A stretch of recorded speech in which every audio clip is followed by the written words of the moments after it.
Olá, seja bem-vindo a marcoteles.com.br. Hoje eu quero começar com você um estudo muito especial. Quero começar com você um comentário sobre a Bíblia, mas um comentário mais devocional, com um foco mais no povo que lê do que nos estudiosos propriamente ditos, né? Nós vamos falar para o povo que lê a Bíblia e que encontra sabedoria nas Sagradas Escrituras. Eu vou abrir aqui a minha Bíblia eSword e vou acompanhar com ela. Vou ler e vou explicar a você o texto bíblico. Essa vai ser a norma do nosso trabalho. Eu leio o texto bíblico e explico para você, tá bom? Bem simples, objetivo fácil, não tem muito mistério, mas você vai ver que pode ser dinâmico. Eu vou tentar fazer como é feito na igreja, como eu te explico na igreja. Muitas vezes eu não pego uma revista ou alguma coisa que tenha um comentário. Geralmente eu vou direto na Bíblia e comento, porque não existe melhor comentário para a Bíblia do que a própria Bíblia, certo? Então nós vamos entender a princípio que a Bíblia é a autoridade final em qualquer coisa, né? Em qualquer coisa, mesmo que não seja do que ela trata. Se alguma coisa da qual a Bíblia não trata, ou seja, por exemplo, ciência ou filosofia, discorda da Bíblia, a Bíblia tem peso 100% ou 1000% maior do que qualquer outro tipo de conhecimento, se esse conhecimento discordar das Sagradas Escrituras. Essa é a base da nossa interpretação. A Bíblia é inerrante, ou seja, não erra, e é infalível, ou seja, não falha nunca.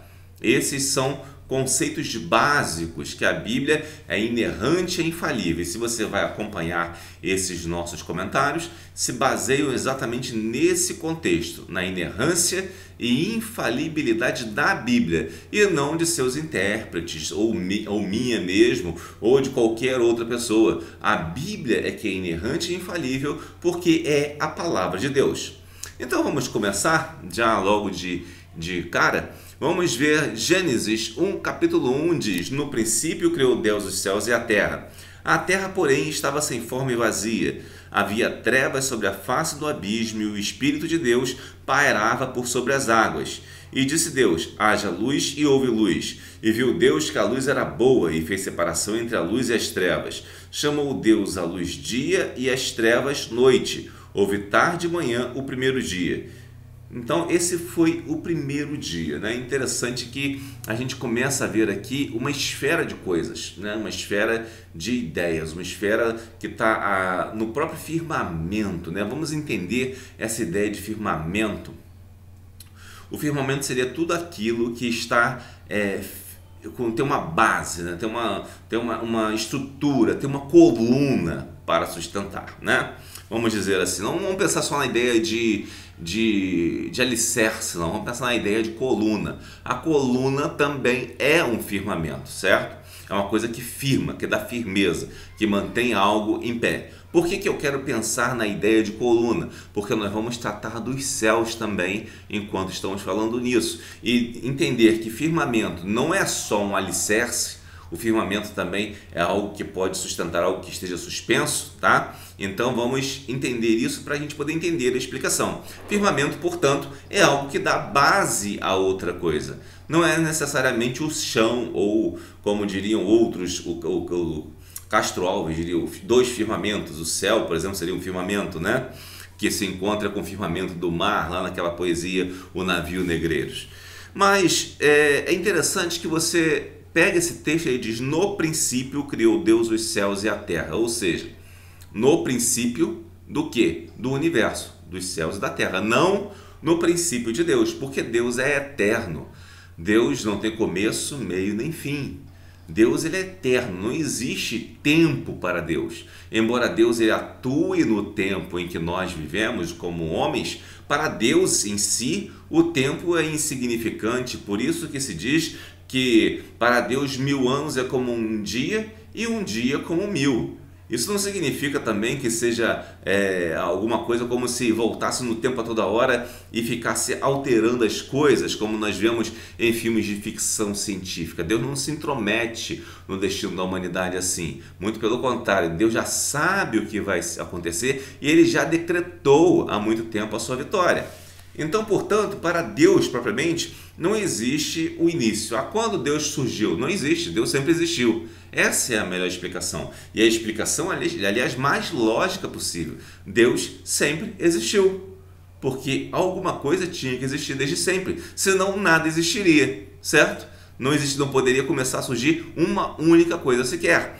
Tanto é que para aqueles que são ateus ou pegam filosofias estranhas aí, nós vemos que eles acreditam que a matéria é eterna, né? Pelo menos na filosofia grega já se acreditava que a matéria era eterna, que a matéria ia num ciclo e esse ciclo de repente voltava atrás depois que ele se expandia e voltava. E temos até umas ideias dessas na ciência, quando o universo se expande e vai se contrair, vai ter outro Big Bang, coisas do tipo, né? Às vezes a gente ouve umas elucubrações nesse sentido.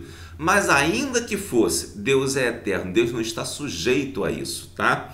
E a matéria não é eterna. Por quê? Porque a matéria tem um início, ela foi criada por Deus. A própria matéria é uma criação de Deus. Quando vemos em Gênesis 1:1, diz que no princípio criou Deus os céus e a terra. Quando se fala céus, a gente tem que ter em mente que céus não é simplesmente o céu em todo o universo, mas tem 3 tipos de céu citado nas escrituras, né? 3 níveis, né? Um seria o céu onde estão as aves, outro o céu onde estão as estrelas e outro o céu onde está Deus. Então o céu que ele está se referindo aí é o céu onde estão as estrelas e propriamente onde estão as aves, porque inclui a terra. Então é o céu em sua totalidade, certo? E é interessante que Deus ele cria os céus e a terra, mas ele caracteriza o seu foco na terra, porque o objetivo de Deus é o homem. Ele não está trazendo a palavra de Deus para dar ciência ao homem, mas para uma coisa diferente, para dar sim salvação ao homem. Então ele não vai ficar preocupado com dados científicos. Você vai procurar em Gênesis aqui dados científicos e vai questionar, vai duvidar, vai de repente debochar, pode até ser, mas isso só demonstra a ignorância de quem procura e de quem debocha. Porque só ignorantes vão procurar num texto religioso verdades científicas, obviamente, só ignorantes. Já é ignorância quando alguém chega e diz: a Bíblia está errada cientificamente. Olha, que ignorância! A Bíblia não é um livro de ciência, a Bíblia é um livro religioso. Então não adianta alguém dizer: eu duvido da Bíblia porque a Bíblia não é certa cientificamente. Isso também é questionável, porque muitas coisas que são atribuídas à ciência, que a ciência até concorda como exatas, como certas, né? Essas coisas muitas vezes nós vamos ver que depois elas se encontram com a Bíblia num momento posterior onde a ciência evolui e se torna uma ciência mais madura. Bom, o Gênesis 2, capítulo 2, versículo 2, Gênesis 1:2, nos diz o seguinte: a terra, porém, estava sem forma e vazia, e havia trevas sobre a face do abismo, e o Espírito de Deus pairava por sobre as águas. Você vai pegar esse texto aqui e vai até o versículo 5, né? Disse Deus: haja luz e houve luz. Observe o verbo haja luz, né? E viu Deus que a luz era boa e fez separação entre a luz e as trevas. Chamou Deus a luz dia e as trevas noite. Houve tarde e manhã o primeiro dia. Observe, Deus mandou que alguma coisa existisse, que houvesse, né? Ele não criou, ele não fez a luz. Percebeu? Ele não fez a luz. Mas por quê? Como Deus não fez a luz? Não neste momento em que ele está criando a terra. Porque a narração aqui é a narração do momento em que Deus está criando a terra. Subentende-se que a luz deve ter levado algum tempo, nem que seja algumas horas, para chegar até a terra, ou minutos talvez, para chegar até a terra. E até essa luz chegar à terra, Deus já tinha criado a luz. E ele só falou: haja luz, ou seja, apareça a luz. Mais ou menos isso, né? Podemos usar o termo apareça a luz. E a luz apareceu. Agora, é interessante que quanto à separação entre a luz e as trevas, Deus fez, certo? Deus fez a separação. Ele fez a separação, ele gerou um lado, uma situação em que, da forma como a Terra estava, ela era sem forma e vazia. Ou seja, você não sabe se ela era exatamente, digamos assim, com um formato arredondado, como a maioria dos planetas. Ela era sem forma e vazia. E quando ele dá uma forma, ele cria a noite e o dia, certo? Quando ele dá uma forma. E é exatamente a forma da Terra, que é dada por Deus, que gera a situação de noite e dia. Olha a coerência da Bíblia com o que nós sabemos hoje no senso comum, né? Sabemos que a Terra gira em torno de si mesma e nesse movimento ocorre a luz, o Sol, a exposição ao Sol, e outro movimento é a noite, né? Então nós vemos aí que Deus fez a luz, que ou seja, o dia e a noite. E Deus chamou o dia a luz dia e as trevas noite. Houve tarde e manhã o primeiro dia. Ou seja, o primeiro dia que Deus está se referindo aqui é o primeiro dia de ciclo do Sol sobre a Terra, tá? A Terra girou em torno de si, isso que Deus está falando em termos de haver Sol, né?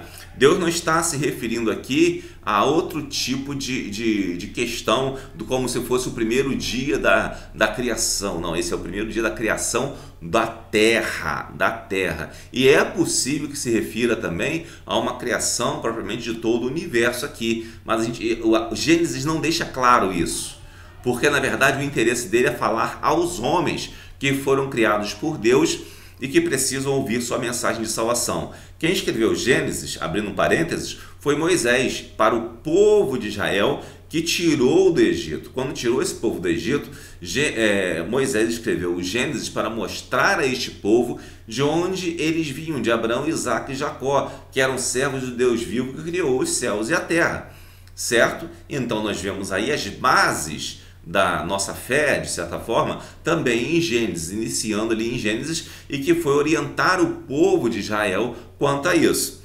Então, como você pode ver, a preocupação do livro é o ser humano, é o povo israelita. A preocupação não é o homem do século XXI com toda a sua tecnologia. A preocupação é ser o mais exata possível dentro da linguagem daquele povo, que aquele povo poderia entender, certo? Às vezes a gente pensa assim, a Bíblia é difícil. Não, não é difícil. Você que está longe do tempo que ela foi escrita e às vezes não consegue entender porque não teve um preparo adequado para se aproximar daquele tempo. Por isso que às vezes a gente não consegue entender a Bíblia. Mas os que a leram primeiramente a entenderam facilmente. E é interessante que após criar a luz, nós vamos ver lá mais à frente que Deus faz aparecer os astros. Lembra que eu disse para você que surgiu primeiro a luz simplesmente Deus mandou que houvesse a luz, mas ele não mandou criar a luz? Preste atenção nisso. Isso é importante, nós vamos ver mais à frente. Mas vamos seguir em ordem dos versículos. O versículo 6 diz o seguinte: E disse Deus, haja firmamento no meio das águas e separação entre águas e águas. Fez, pois, Deus o firmamento e separação entre as águas debaixo do firmamento e as águas sobre o firmamento. E assim fez. E chamou Deus ao firmamento os céus. Houve tarde e manhã o segundo dia. Aí, depois do segundo dia, nesse segundo dia, melhor dizendo, Deus cria o firmamento. O firmamento é o quê? É isso que sustenta essas águas de que está falando aqui. O Espírito de Deus pairava, se movia sobre a face das águas. Podemos entender essas águas como se fosse um imenso nevoeiro sobre a terra, porque tinha muitas águas e as águas estavam unidas, né? De tal forma que você não conseguia enxergar à frente. Quem já foi em lugar de serra já deve ter visto nevoeiros, e eles são muito fortes, às vezes poucos metros à sua frente você já não enxerga nada. E a Terra era desse tipo, você não conseguia enxergar nada, era como se fosse um grande oceano coberto por um grande nevoeiro. Vamos interpretar assim. E quando Deus manda haver separação, ele cria um grande oceano ou um grande mar e cria nuvens no céu, ou seja, as nuvens cobrem todo o céu. E nesse meio, entre as nuvens e o céu, está o firmamento, que hoje nós podemos de repente chamar de atmosfera, né? É a atmosfera onde está tanto a Terra envolta por ela, quanto as nuvens estão acima dela, ou num determinado extrato da atmosfera. Não vou dizer acima, que não pode estar certo cientificamente, mas estão num extrato mais acima.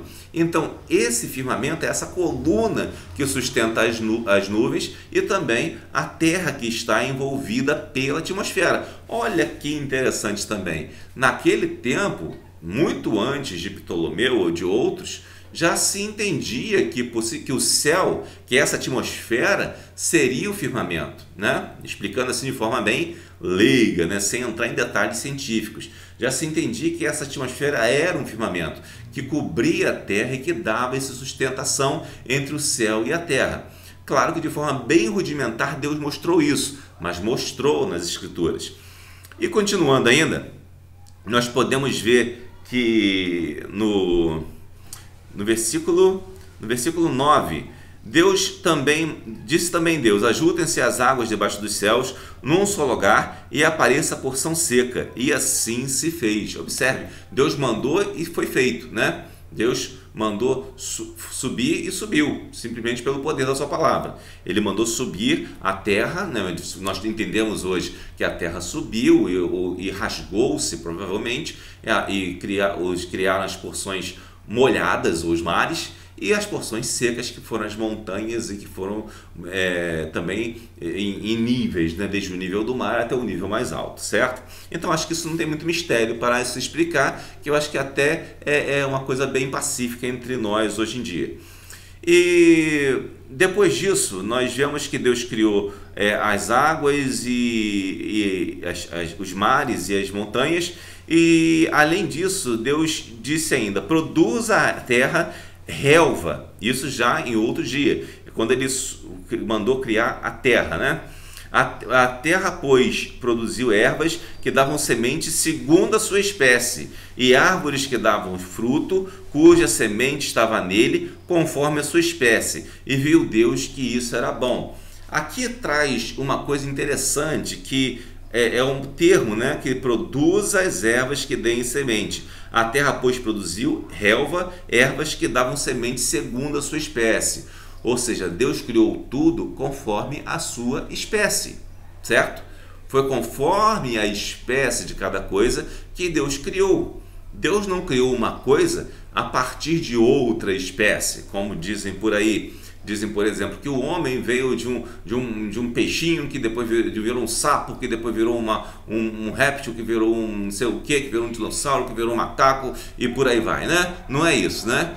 O homem, ele foi criado já na sua espécie, assim como todos os animais foram criados na sua própria espécie por Deus, com a sua espécie já definida, tá? Isso é uma coisa importante. Inclusive, as plantas foram criadas conforme a sua espécie. E é de se notar ainda que ainda nesse período, né, que a gente não sabe se o dia era um dia literal ou se era um dia que envolvia mais tempo aqui, tá? A gente não tem uma definição correta se era um dia literal de 24 horas ou um dia maior. A princípio dá para se entender, para se admitir que era um dia de 24 horas, tá? Era um dia literalmente de 24 horas, que é o que diz em Gênesis. Mas alguns intérpretes entendem que pode ser um tempo maior, um período maior de tempo. Não, quando se referia a dia, não se refere exatamente a um dia de 24 horas, mas uma era, né, digamos assim. Mas essa interpretação parece querer mais harmonizar com o evolucionismo. Eu prefiro aquela interpretação que diz que foram dias exatos, dias de 24 horas, certo? É interessante que logo que a terra produziu erva, né, conforme sua espécie, foi o terceiro dia, né, que criou as terras, separou a terra do mar e criou as plantas. E quando aconteceu isso, depois do terceiro dia, aconteceu uma coisa interessante. Deus criou os luzeiros no firmamento, ou seja, Deus criou o sol e a lua, né? E é interessante que disse Deus: haja luzeiro no firmamento dos céus. Mais uma vez Deus usa a palavra haja, ou seja, apareçam os luzeiros, ou seja, apareçam os satélites, apareçam os planetas, apareçam as estrelas, para fazerem separação entre dia e noite, e sejam eles para sinais, para estações, para dias e para anos, Quando você observa aqui, ó, os luzeiros só servem para separar o dia e a noite e se ser de sinal para as estações e para orientar as pessoas. Mais uma vez, você pode dizer, não serve só para isso os planetas podem ter isso e aquilo outro. Claro que podem ter, mas o objetivo de Deus é mostrar que aquela criação para o homem servia para iluminar o seu dia, iluminar a sua vida, para servir de orientação também, de sinal para algumas coisas. É para isso que servem as estrelas, o sol e a lua, e para isso que Deus o criou pensando no homem. Certo? Nós às vezes pensamos em outras coisas, mas Deus nos deu a terra para criarmos e não nos deu os céus para criarmos, percebe? Então devemos tomar cuidado com isso. Os céus eles servem para nós observarmos, aprendermos com ele, né? Aprendermos no sentido científico mesmo, ou aprendermos como nos orientar, conhecer as estrelas e coisas desse tipo. Mas não exatamente como se os céus regessem a sua vida, não. Eles apenas são sinais, são marcações para nós. Para nós, seres humanos, eles servem prioritariamente como simples marcações, né? E Deus fez os grandes luzeiros, o maior para governar o dia, que é o sol, obviamente, e o menor para governar a noite, e fez também as estrelas, e os colocou no firmamento dos céus para alumiarem a terra, para governarem o dia e a noite, fazerem separação entre a luz e as trevas, e viu Deus que isso era bom. Houve tarde e manhã, o quarto dia. Lembra-se que eu falei para você que esses luzeiros foram criados antes? Aqui Deus diz que eles apareceram, haja os luzeiros, né? Ele não disse cria-se os luzeiros ou façam-se os luzeiros, não, ele disse hajam os luzeiros, tá? Porque eles já estavam lá. Provavelmente as nuvens simplesmente se espalharam e a luz começou a entrar mais diretamente na terra. É até interessante a gente pensar que no versículo anterior estão se criando as plantas. E um lugar ótimo para se criar plantas com certa insolação, mas não com luz direta, são estufas, né? O que Deus fez é que a terra era uma imensa estufa, onde ela esteve preparando ali e cultivando aquelas plantas. Deus criou uma imensa estufa com aquelas nuvens em volta da terra, em volta da nossa atmosfera. E tinha uma atmosfera adequada, com chuvas, com certeza, e mais aquela estufa onde o sol não incidia diretamente, mas incidia indiretamente, favorecendo o crescimento das plantas. É interessante que a gente pode observar também que depois desse quarto dia, Deus mandou que se povoem-se as águas de enxames de seres viventes e voem as aves sobre a terra e sobre o firmamento dos céus.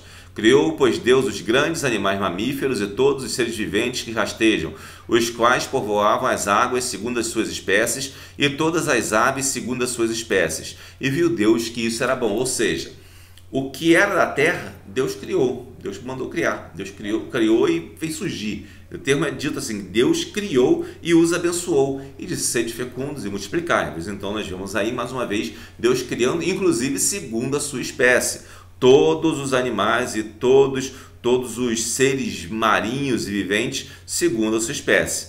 Isso foi o quarto dia.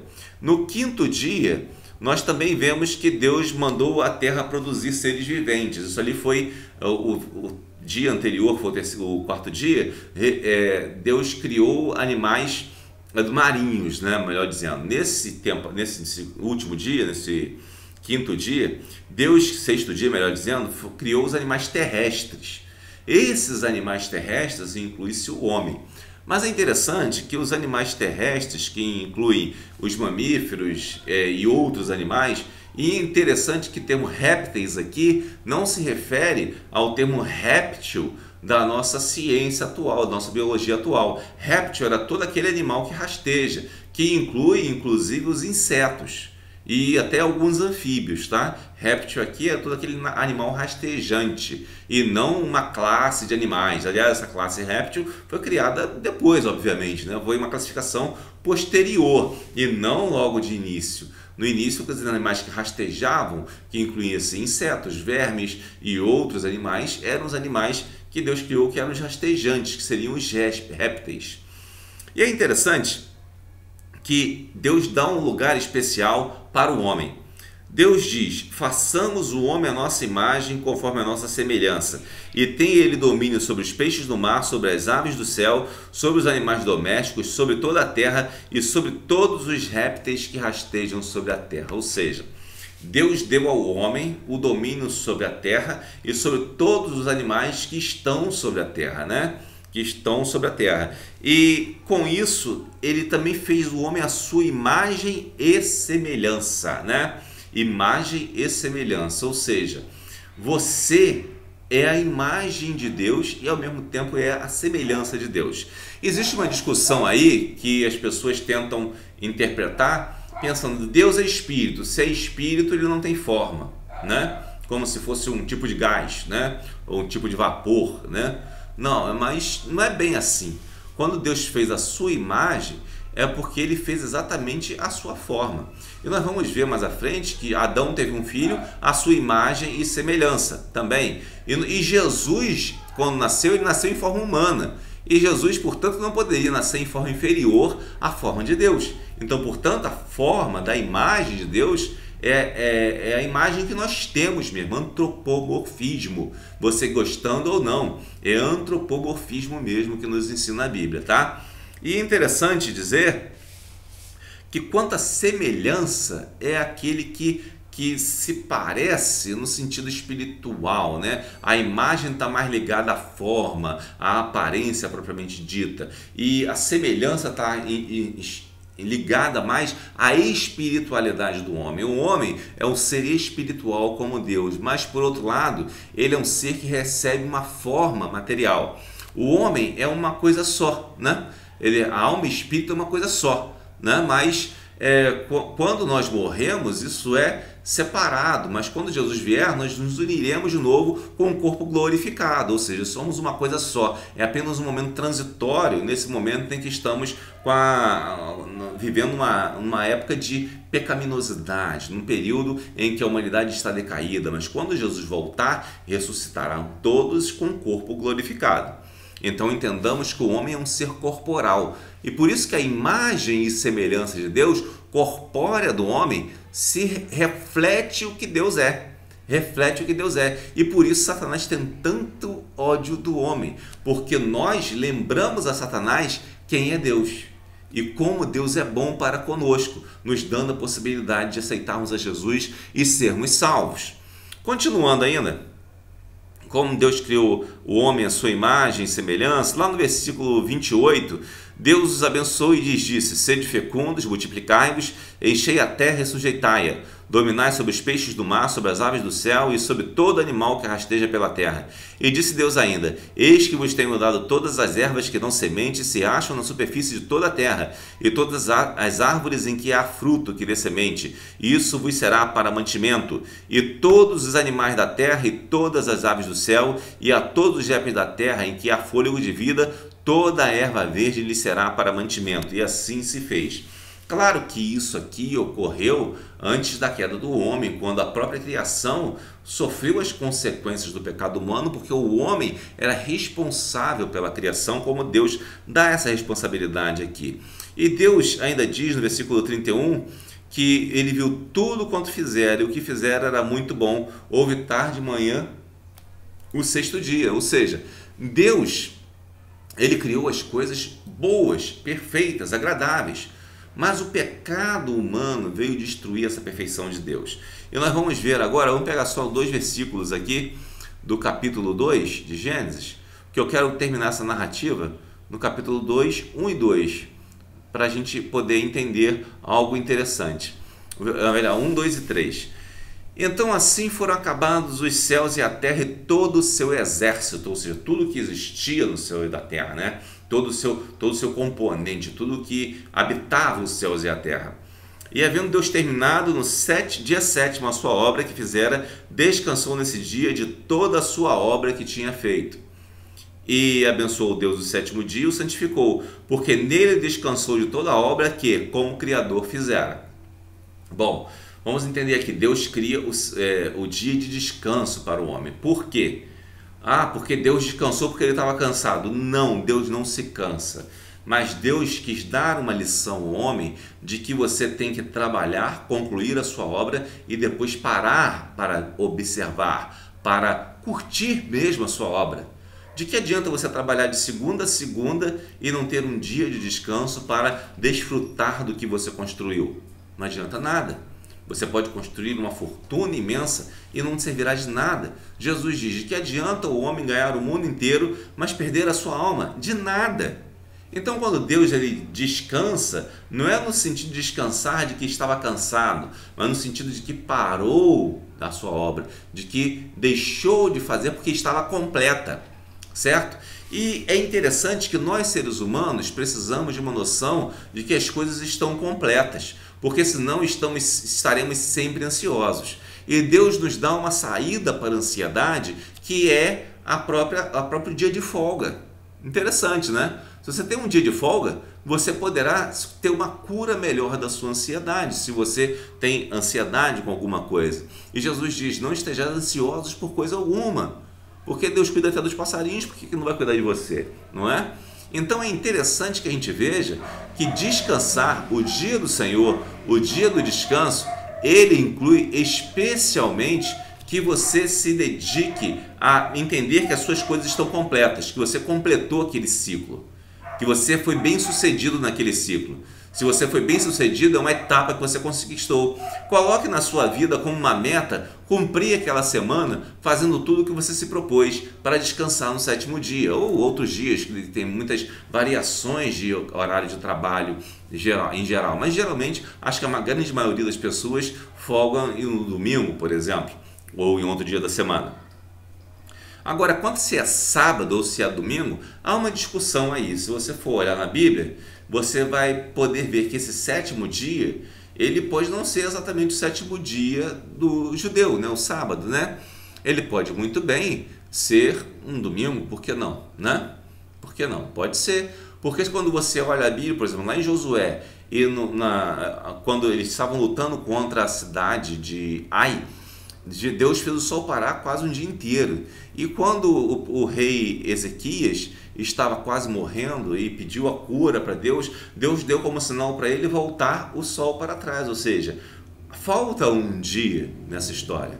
Falta um dia, né? Ou tem mais um dia, né? E esse dia, ele nos dá mais ou menos como entender que o domingo não é mais o domingo da criação, certo? O sétimo dia não é mais o mesmo sétimo dia. Se ele segurou o sol, ele acrescentou mais um dia, né? Pelo tempo que ele segurou o sol. Então acrescentou mais um dia. Então esse sétimo dia poderia ter sido jogado para frente. Às vezes as pessoas ficam apegadas muito a minúcias, né? E às vezes o sétimo dia que você está tão preocupado não é mais o sábado da criação. É outro dia. O sábado da criação, se você pensar bem, é o domingo atualmente, né? Então não se apegue a isso. Se você guarda o sábado, amém. É melhor guardar o sábado do que não guardar nada para louvar o Senhor. Mas também não fica se apegando a isso como se fosse um cavalo de batalha, querendo brigar com todo mundo porque o outro não guarda o sábado e guarda o domingo. Não faça isso, porque você não sabe se o sábado que você guarda é realmente o sábado, ou se nós que guardamos o domingo é que estamos guardando o sábado que você deveria estar guardando, né? Então não vamos criar cavalo de batalha com isso, que isso não leva a lugar nenhum, tá bom?